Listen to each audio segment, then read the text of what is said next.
Part 3. You will hear a conversation between two students discussing about their research project. First, you have some time to look at questions 21 to 26.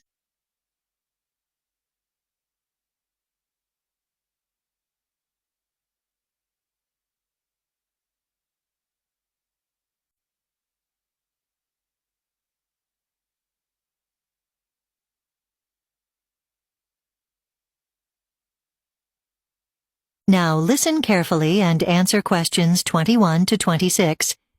Hey Matilda, have you done any further work on the research project? I spoke to the professor yesterday and he's had some interesting results so far.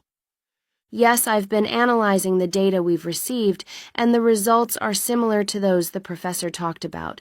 The recording devices have been spread out throughout the faculty building, and we're able to get results from many sources. That's interesting, but there are some ethical issues that need to be addressed in relation to this.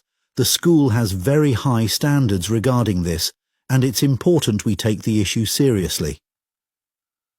Right. Are there any major problems that we should be worried about that might affect the integrity of the research? If so, we need to address them straight away. Well, the main issue is about the consensus of the children involved in the study. It isn't clear whether they've all agreed to take part in the experiments. The professor was filming his daughter in secret, and she was unaware of this. Now his daughter is only 3 years old, so it might be difficult getting someone so young to understand what they're taking part in. But we need to take it seriously. As I said, we don't want to be accused of being unethical.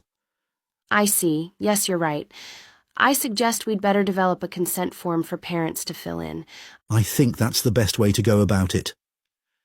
Now, I know there were some other issues that were raised.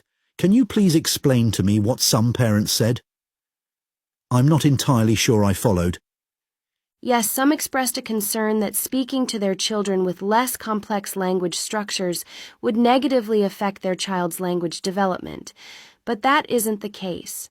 Parents have no need to worry in that regard, as the language acquisition process is in no way affected by this sort of interaction.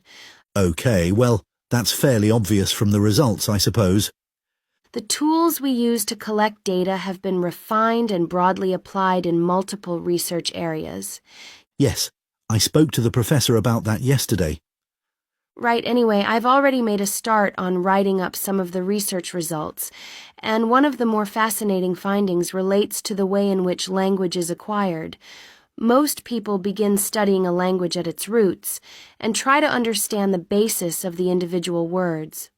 For me, though, I find it more beneficial to acquire individual vocabulary items and language structures rather than understanding the fundamentals. I think that's an approach preferred by many linguistics experts, especially those who work in education and language training. It's important to make a distinction between mastering a new language and simply being able to use it for conversational purposes. As for myself, the process of language use is to try out new learning processes, without fear of making mistakes.